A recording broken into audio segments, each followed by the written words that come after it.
yo, foreigner, you crazy for this one.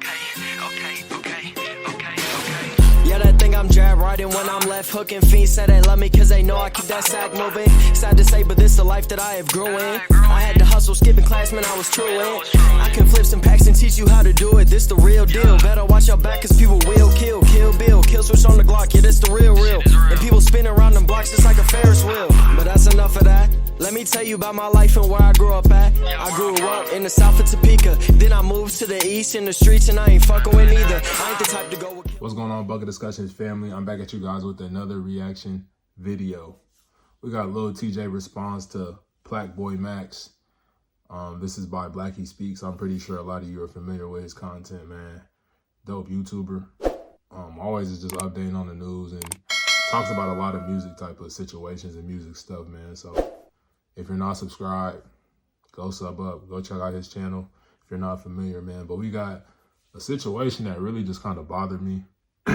Quando, he said this the best. Niggas gonna be niggas. Niggas always gonna just go against the rules and just do what they want to do at the end of the day. And I'm a person who's huge on respect.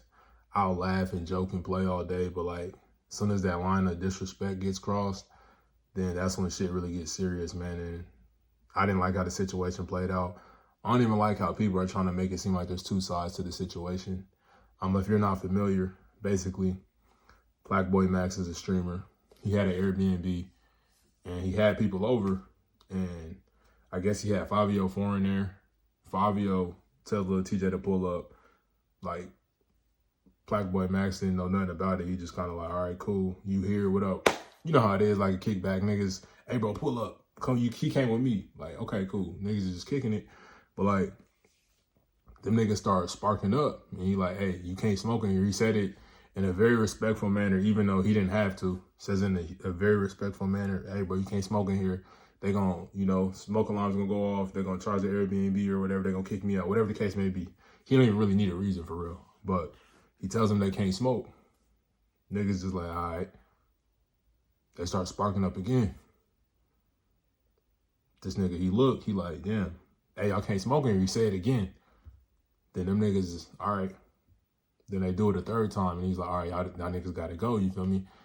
And people are on the internet trying to make it seem like, nah, it was egos colliding. You could have did this, you could have did that. I see both sides. For me personally, I don't see both sides. I'm gonna say simple as respecting the nigga space. If a nigga tell you he has a rule, no matter how crazy you think the rule is, if it's kind of like your parents. Like a lot of people feel like, yeah, like a lot of people move out their parents' crib because they don't want to follow the rules and shit. It's very simple. If you don't want to follow the rules here in my shit or someone else's shit, then you can bounce. You don't have to be here, you feel me? So that's basically what happened. It's really not a huge deal, but I'm just a little upset that Lil Tjay is blowing this up out of proportion. And it kind of seemed like niggas is really just trying to bully Max. I'm not fucking with that. But let's check this out and see what Blackie Speaks had to say. Tjay has officially responded to the situation I covered yesterday. Yesterday, I covered the story involving streamer PlaqueboyMax, rapper Lil Tjay, and rapper Fabio Foreign. This situation caught a lot of attention on social media. PlaqueboyMax had not actually invited Lil Tjay and Fabio Foreign to stream, but apparently they just showed up like a lot of you informed me about. During this, that's the first time I ever seen bro face. That's crazy. I thought he was white or something. Lil Tjay lit up a joint inside the Airbnb that Max had rented out for the event. Max immediately told him, hey, you can't do that here. The smoke alarm might go off. Despite being told multiple times, Tjay continued smoking, and Max eventually, stopped the session to make it clear that they could smoke. And that shit cool, bro. Like, I'm sure Lil Tjay and them, they street niggas or whatever the case may be. Cool, bro. I'm happy for you. But for me personally, bro, street, corporate, whatever the case may be, whatever you do with your life is what you do with your life. But I'm big on respect. I don't care what you are. I don't care what color you are. I don't care what your gender is. I don't care what you choose to identify as, bro. Like, let's just be respectful of each other. You and my shit, I said don't smoke, so don't smoke. If you need to smoke so bad, go outside. Don't do that shit in the crib, nigga. It's that simple. But this shit is really like, it's really under my skin, bro. It's bothering me. I'm not gonna lie to you. if they wanted to continue. Before leaving, 5-year foreign, who's about to turn 35 in March, blew smoke in Max's face, whether intentionally or not. Regardless, it came across as blatantly disrespectful, and the two rappers left shortly after. Now, this is actually one of the more talked about stories in hip-hop right now. Crazy to say, but it's true. And it does actually make sense. I think stories like these hit home for a lot of people because, you know, I'm sure we've all dealt with people who are disrespectful. So Lil Tjay ended up responding to this entire situation, and honestly, I don't even know what I was expecting, but I will go ahead and say that this might be one of the worst PR moments for Lil Tjay. He's a guy who usually gets talked about mainly for his music, but he has had some... That's what I'm saying. Lil Tjay ain't never seemed like the trouble type of nigga, but niggas gonna be niggas, man. And niggas gonna be niggas. It's for rappers like 6ix9ine. One of the biggest stories he's been involved in the last 2 years, however, is when he survived getting shot 7 times in June 2022. He was initially in critical condition, but ended up surviving that shooting, which is, of course, a good thing. I'm happy he's here. I even made a video on it back then titled "Pray for Lil Tjay" because I've been an avid listener of his music ever since he came in. Lil Tjay music which is cool, why man. This story to me is so confusing. He's a very, successful young man, but obviously he still has a lot of growing to do mentally. Now, Lil Tjay was doing a stream last night, one of them alone, and another one with YouTuber and rapper DDG, where he responded to the situation by saying a few things. Some of the things he said was, number one, he actually said that he had no clue PlaqueboyMax was before he pulled up to the spot, and that he had never heard of him, which wouldn't be too crazy because he's just now gaining popularity. I haven't heard of bro until the other day, until that Pink Dress song with DDG, but what does that have to do with anything? The nigga told you don't smoke in his shit. He also said that he smokes wherever he goes, which is fine, but when you're in another person's property and they politely ask you that you shouldn't be smoking, then obviously... I ain't gonna lie, bro. This is just, it's low-key pissing me off. I was like, hey, bro, get the fuck out. Like, niggas, bro, think they can just do whatever they want. They think they can bully shit, bro. I don't like that bully-ass shit, bro. Like, don't smoke in my shit, nigga. We not low-ass kids no more. That shit just pissed me off. You should be respecting that wish. Lil Tjay also flexed some bands, RP to Speaker Knockers, while saying that he would pay for the Airbnb fine that Max would have to pay if the smoke alarm went off. But if I'm gonna keep it a buck, bro, like, I pulled up for Favi. PlaqueboyMax, no disrespect. I deadass didn't know you. I deadass never heard of you. I pulled up for Favi, bro. Everywhere I go, I be smoking. I pay the fine. How much the cost, bro? How much it cost, bro? Whatever. You got this whole thing, gang. It's you. That's ego like a motherfucker, boy. Just cause I'm gonna go wherever I want and do what the fuck I want. I don't gotta respect no rules. But that's not how the world works, my nigga. I don't give a fuck how much money you got. It's you, gang. Like, I've seen a huge difference in my gut health and skin. Ever since adding a probiotic, I've never felt so confident. Even though the situation didn't even get to that, it didn't get to no, like, back and forth or no shit like that. He just told them niggas, you gotta leave. But, shit, bro, if it was me, I'm like, hey, y'all niggas go get your own stream, bro, and then y'all can smoke. Because, nigga, right now, he's working, bro. No matter how you feel about him, you don't know him, all that. That nigga working. You in the back smoking in his Airbnb, bro. Be respectful. First of all, it's of course not about the fine that he has to pay. It's about respect, which goes without saying. Also, another thing Lil Tjay didn't consider is that PlaqueboyMax streams for a living, so this is actually his job. And if he fucks around and gets banned on the Airbnb app, how is he gonna rent out spaces to keep his money flowing because he streams for a living? It seems like Lil Tjay completely missed the mark, and the fact that he's flexing the ban, saying that he's gonna pay it, makes me realize that he's not taking the situation too seriously. But then on this next part, Lil Tjay goes into a few things. I'm TJ, gang. I'm in New York. How you think I'm coming, bro? For me, my fault. I came through, fucked up your crib. It ain't the end of the world, nigga. I ain't no sorry ass nigga. It is what it is, bro. I told you, bro. You be alright, bro. I pay for that. And to why I didn't, I ain't gonna lie. I just felt like you like, yo, one, it felt like smelled like weed already.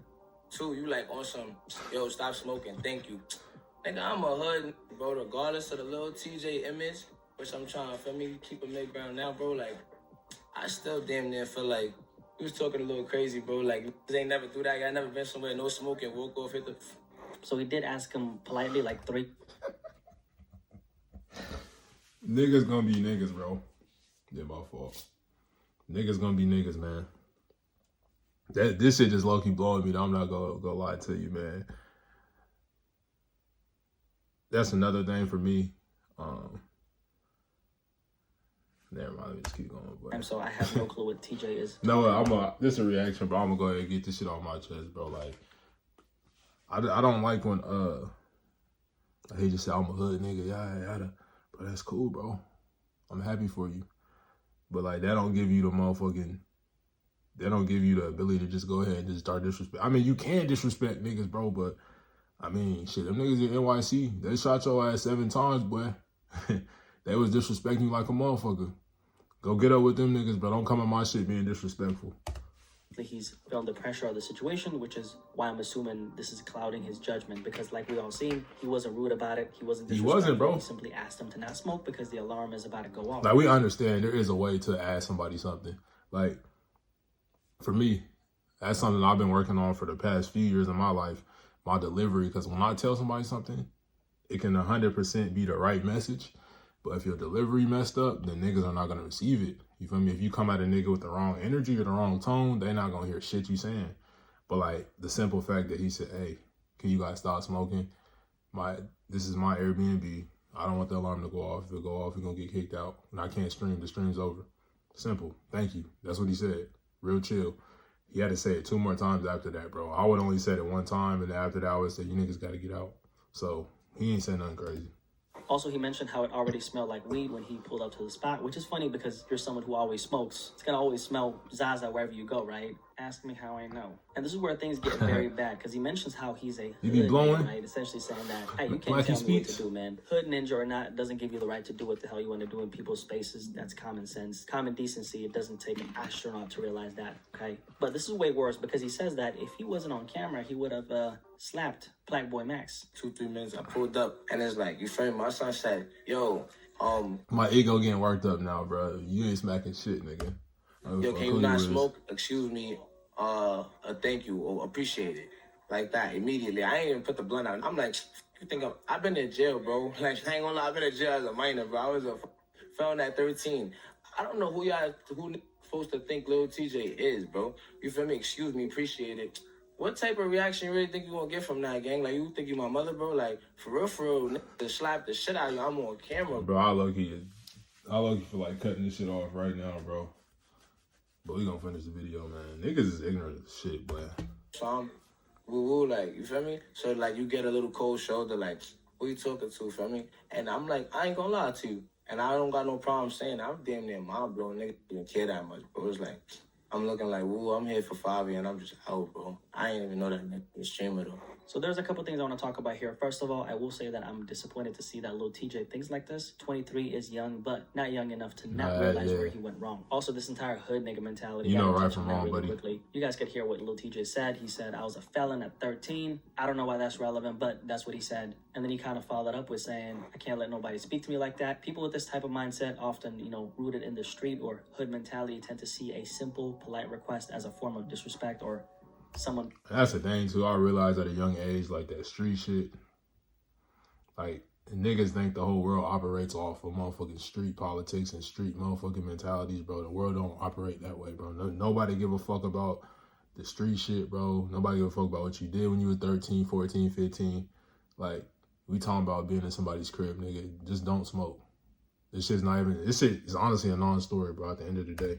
Play in their face. And there's a logical explanation for this, because growing up in a rough environment where survival is key often leads to the development of defense mechanisms. And these defense mechanisms are rooted in hypermasculinity, and they're of course designed to prevent vulnerability and avoid being seen as a victim. I can understand where he's coming from, but at a certain point, especially as a grown man, we have to stop using our past circumstances as an excuse for disrespecting others. Being a felon at 13 has nothing to do with your current reality, because you're a famous, successful rapper with access to wealth and opportunities. That's your actual reality, right? And one of my longtime viewers hit the nail on the head. Shout out to Yeah No. She said, masculinity and fragility are often confused in hip-hop, and it's honestly sad. Completely agree, because it's 2025. This street mentality needs to go. With so many opportunities available today, why cling to a mindset that holds you back when you could be influencing others positively? I mean, I understand it, because some niggas can't let go of that shit, you feel me?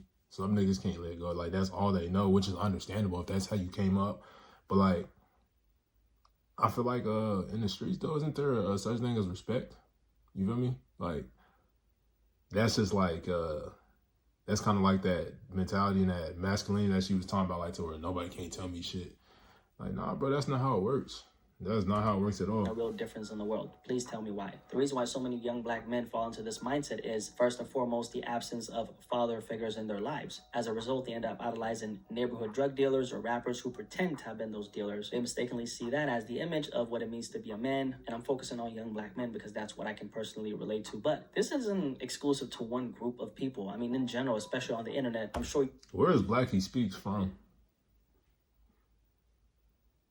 Like, is that nigga in Canada or something?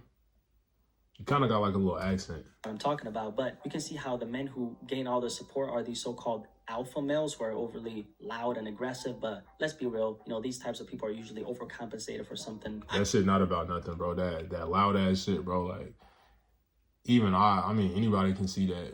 Anybody can see through that shit, bro. The nigga that's always loud and always, oh yeah, I'm doing this, I'm doing that, trying to tell everybody what to do, bro.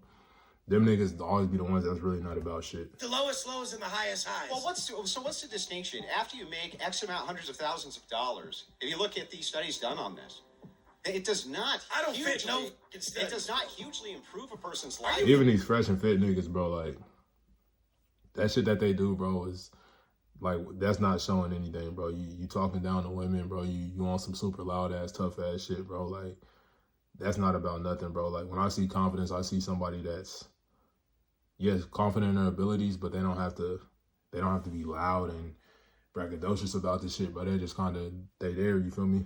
And also, I feel like confidence is being able to be corrected by somebody, or, you know, being able to listen to somebody else. And like, okay, cool.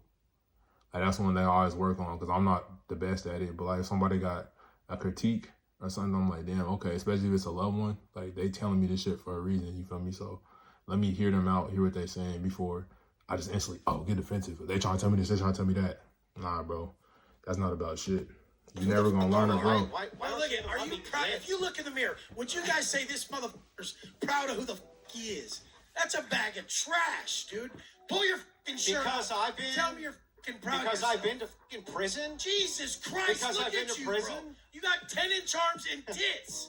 Men don't have tits. No, they go to prison where they get fucked. Yeah, they they get do. fucked up the. You've never been to prison. Look, That's you're what talking about shit you happens. don't know. A man who constantly has to scream and shout to prove himself is rarely as secure as he wants you to believe. And that's a fact. This kind of mindset obviously only leads to two outcomes: the graveyard and, you know, a small cell where other men control every aspect of your life. Just take a look at the countless examples out there. That's it's a real destructive path with no real wins. And it's so crazy how this still plagues so many young minds out there. This is one of the reasons why YNs are a thing now. YNs being young ninjas, right? Straight up belligerence and lack of respect for other people. Ignorant, belligerent. And when it comes to Lil Tjay, by the way, we know that he's an independent artist now, and if you don't nurture these Ignorant, types of relationships, belligerent. because streamers are the new rappers, you're gonna get left behind. I mean, you guys see all these mainstream celebrities run into Kai Cenat like Usain Bolt. If you guys only knew how much he's getting paid from these record labels, Kai Cenat is having a full course meal that boy's eating. And overall, people just want to support someone who they feel like is a decent human being. And I don't think Lil Tjay realizes what he did. I think all rappers can learn from this particular situation. At the end of the day, you got to drop the ego, because it seems like that's the downfall of a lot of rappers. When you build an image on being seen as hard, that's something you got to maintain, which honestly just sounds so exhausting, because imagine walking around all day not being able to just relax. It's one thing if you're still in the hood, I get it, but if you make it out, wasn't that the reason why you worked so hard? To relax and enjoy your life? I hope Lil Tjay takes this experience as a learning opportunity. He has a promising career ahead of him, but situations like this can leave a stain on his reputation. Acting this way in such a public story can damage relationships and close doors that could have been valuable to his growth and success. People who are ready to bless you with the right opportunities may now hold back because they see how you treat other people. This is a very real consequence, but it's something many rappers don't seem to consider. A wave of negative press only adds to the damage, making it harder to build trust and secure future opportunities. There's more people who pay attention to you than you could ever realize. Trust me when I say that. Anyway, if you made it this far, that means that you enjoyed this video, so how about drop a like? And if you're new here, I got you, Blackie Speaks. Don't even worry about it, man. Don't even worry about it. But not, good video. Shit's really not that big a deal, bro. It's just a simple fact of respect. No matter where you come from, where you going. We'll catch you guys on the next reaction, man. Peace. Go like I'm Conan, count up with both hands. Switch the flow like it was broken. I'm on the road, man. Making plays just like DeRozan. I shoot my shot, and that shit wetter than the ocean. I brag a lot, but with the wind and come the boasting. I made a lot from them apartments that I sold. And he ain't make it up to college, so them streets where he enrolled in. I know I'm a scholar from the moments that I was exposed in.